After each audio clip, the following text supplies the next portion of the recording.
So we're in chapter 11, part 2, and we were talking about this new empire that came into being and of the Franks. When we think of Franks, of course, you think of French.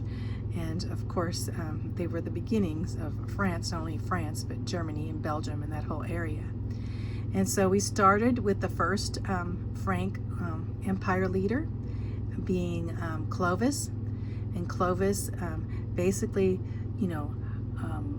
being baptized, by the Pope as a Christian. And so Clovis being the first Merovingian leader, which was his family.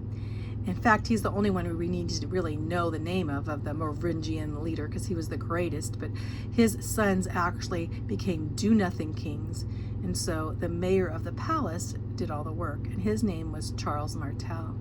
And Charles Martel kept the Muslims out. Basically, Islam was not allowed to come in to Europe because Charles, his name means Charles Martel, meaning hammer, hammered them out, let's just say. And so he being the palace leader, which basically the mayor of the palace, not the king. Well, his son then becoming king was Pepin the Short, and Pepin the Short wanted to be known as king, so he had the Pope crown him as king and decided to basically make all his wars into holy wars for the Pope. And so indeed that was an alliance now between the emperors, or these Frankish kings, and the Roman Catholic popes, right? So now we have another descendant. So we have Pepin the Short, who now took over the Merovingian line, and it was now called the Carolingian. So the Carolingian line now started with Charles Martel, but went down to Pepin, and now we have the leader being the next leader coming under Charlemagne. When I say Charles, their names, you can think of Charles, you think of the Carolingian line, although Pepin was not a Charles, but most of them were Charles. So Charlemagne, let's talk about Charlemagne now. Charlemagne lived 768 to 814. He was a Carolingian. Think of Carol, you think of Charles. The same thing. They just basically those names. Like think of the name Carolina and stuff that had to do with Charles, the name Charles. So we have Charlemagne.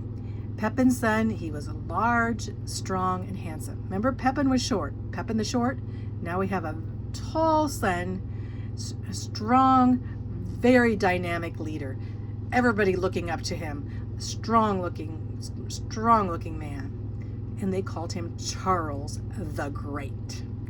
Charlemagne, you'll know. In fact, almost everyone, even in America, if you look at your lineage, you may be descendant from Charlemagne because he had so many children. But we'll get into that in a little bit.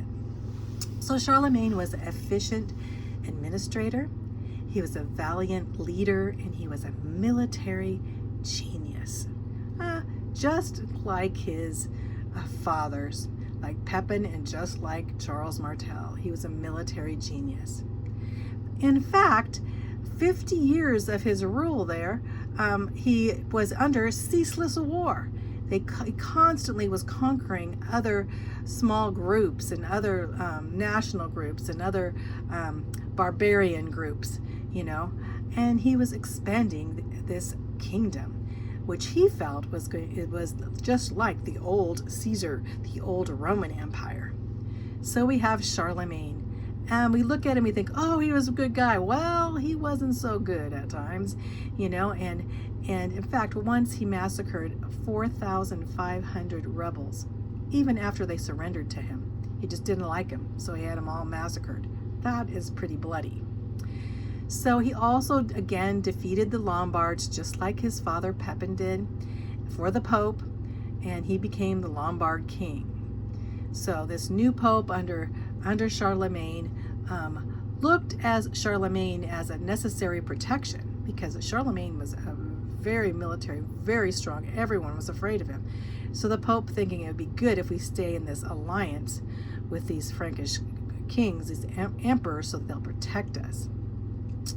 So he also went in and captured part of Spain from the Muslims, just like his grandfather, Charles Martel, did.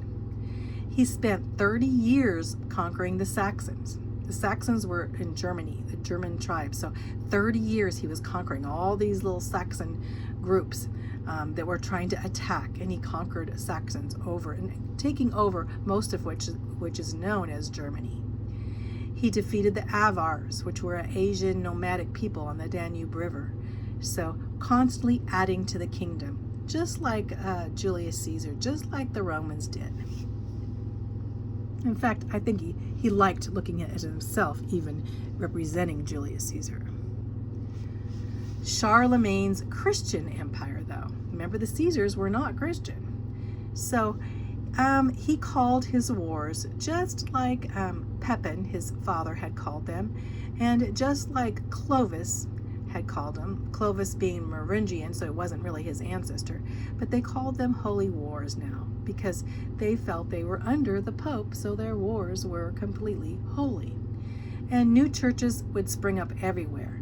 In fact, when he invaded these Germanic tribes, he'd say they have to become Christian or else they will be killed. They had no choice in the matter. Isn't that not the way God has, really? God gives us a choice to know him. He gave him no choice. He said, either you convert and be Roman Catholic Christian, or you'll be put to death. That's Charlemagne. He also set up provinces. He called these provinces marks, and these would be buffer states. See, he had this big kingdom, but he had to keep it. He had to keep it together somehow. So he had a way of doing this. So he set up buffer states and made sure that these buffer states were controlled. So in these buffer states, these marks, the rest of the country, the rest of these Germanic tribes would be controlled by these buffer states or marks. Now he had the largest empire since that old Roman Empire with the Caesars. His Roman Empire was humongous. And now he considered himself the leader of the Christian people. In fact, he too wanted to go in on Christmas Day. Sounds familiar? Just like Clovis did? He wanted to go on the year 800. This is important to know, a test question. The year 800, Charlemagne goes to the Pope, comes in, he has it all set up, really. And the Pope's like agreeing, of course, because he wants his protection. So on Christmas Day, similar, to what Clovis came and got baptized, similar to Pepin, remember, coming in to be crowned the leader of the Christian people, the Holy Roman Empire. So on Christmas Day in 800, he kneels before the church at St. Peter's Cathedral in Rome. Under Pope Leo, another pope, this Pope Leo placed a crown of gold on Charlemagne's head. Charlemagne kind of had this organized. He wanted to make sure that he was crowned just as his father Pepin was crowned, right? And just as Clovis, which was the Merovingian, was baptized, he wanted to make sure that he was all in all the same as them, only greater. So Charles was crowned by the Pope as Charles, or Charlemagne the Great, Charles Augustus. See that word Augustus? Remember Augustus Caesar? Means like godlike, right? So he was thinking he was emperor of the Romans. So now he's bringing back the Caesars. So Charles Augustus Caesar, emperor of the Romans, would be Charlemagne. Charlemagne considered himself second to no pope. So he felt, the Pope's there. He's just a little figure. But really, I am the leader of the Holy Roman Empire. So Charlemagne, even though he felt like he was being crowned by the church, he felt like he was stronger than any pope.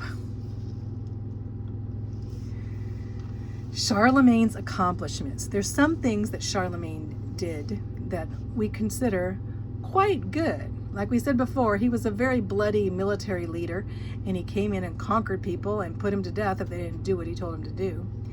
But he also had an efficient government in these local districts. So he would make these misi dominici. A misi dominici would be these king's convoys. So he'd make sure that he had these king's convoys to check on all his land, to make sure people were doing what they were supposed to do. So misi dominici were these convoys that they'd be inspectors, and they'd come in and inspect. And the misi dominici would have a bishop and 2 nobles with him. And he didn't want this bishop to become too strong. When you think of bishop, you think of like a priest, right? And these 2 nobles, and he didn't want them to be too strong so that they would come against anything he said, or that they would become rivals. So he barred any envoy from his hometown, so he couldn't have anything to do with their hometown, and no 2 envoys could work together for more than 1 year. So they couldn't have any dissension, right? So he was very smart in these areas of government, and misi dominici checking up on everybody, because he's had a big kingdom. So his capital was Aix-la-Chapelle, and that's in West Germany now. But Aix-la-Chapelle was where he would build his big palace, and Charlemagne indeed had a big palace. He also was into education. He was, he and his father, Pepin, even going to Charles Martel, they didn't really know how to read and write and stuff. So they didn't really read the Bible themselves, of course, because they weren't allowed to. But then again, they weren't very educated in those ways. They were very military educated. And so he decided he kind of liked this education, the schools. So he brought in 789 a royal decree that said every monastery and every abbey would have their own school. And he brought in for the boys, of course, the girls weren't allowed to come in, although Charlemagne's daughters did later on. But he brought in for the boys that came in, they would be able to have psalms and learn how to read the psalms, learn how to sing. He loved music, and they learned how to do math and grammar. Some of the Greek literature he brought in, and that he loved books. And he said, "You dare not write in these books, though, guys. We want to preserve these books." Remember, they were into preserving all of these books. So he was into education. Charlemagne was. Charlemagne's palace school was pretty magnificent in the palace. Remember, all of the abbeys and all of the monasteries, and any place he could, he brought in education in the land, but he also had his own at his palace. Charlemagne had many children, 20 or more children. He had 2 legal wives. Needless to say, both of those legal wives that he thought were as his legal wives, he had no children with them. But he had 8 other secret wives at the same time. Now, of course, I don't think the Pope really said that he could have many wives, but Charlemagne did as he pleased. He had 11 daughters, and all the rest were sons. And so he brought in a scholar from Germany, Alcuin, and Alcuin was in charge of the palace school. And so he had this teacher in charge of all of his sons, and then his daughters would sit in too, because they're like, we want to know too, Daddy. We want to know a little bit. So the palace school were for his sons, and he also brought in nobles into the palace there, so they too would be able to, the noble sons, so they would have a large group of palace sons in the school. And Charlemagne, guess what he did? He didn't really know how to read and write, so he sat in with them too. So he listened to Alcuin and said, yeah. So Charlemagne learned how to read and write and speak Latin. Remember, he was French. He wasn't French, but he said, I'm going to know how to be this cool Latin stuff. I'm going to be able to do it too. So Charlemagne learned, but he had a hard time writing. He wasn't very good at writing. So he could speak and read it, but he couldn't write. That was his downfall. So, and he made sure all those manuscripts were preserved. He really liked education.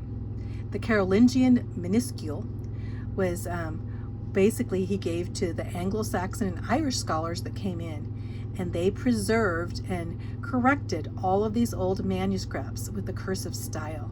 So he had a library, Charlemagne's library of his own. So what happened after Charlemagne's empire came to an end? Well, in 814, Charlemagne died. Of course, he had to die. And his son, Louis the Pious. Louis the Pious took over. Louis, he was pious. They said he was pious, meaning probably moral. He was a little bit wimpy. In fact, he was a weak king. He wasn't a military leader, so he started to lose control of Charlemagne's kingdom. But Louis had 3 sons, and these sons, they didn't like each other. They were their sons. In fact, a couple of them may have been from a different mother. But anyway, they fought for control. Even before Louis died, they were saying, who's going to become next king? So they were fighting all the time. Isn't that the way it goes? And so civil war happened between these sons. In fact, we find they had to have a treaty after Charlemagne died. The Treaty of Verdun. And this treaty was where they would divide the kingdom into 3 parts. This actually set the stage for the modern kingdoms to come. We'd have 3 parts, the 3 kingdoms. Now the kingdom of Charles would be in the west. The kingdom of Lothar would be the middle, and the kingdom of Louis would be in the east. So the Eastern Frank later on, actually Louis was a German, so he'd call Louis the German, so these would become German. They'd start speaking German. The kingdom of Lothar would actually disappear later on, and then the kingdom of Charles, which would be French, would speak French. So this kind of set the nations later on. So let's stop there, and we'll have some time, just a short video to finish this section up.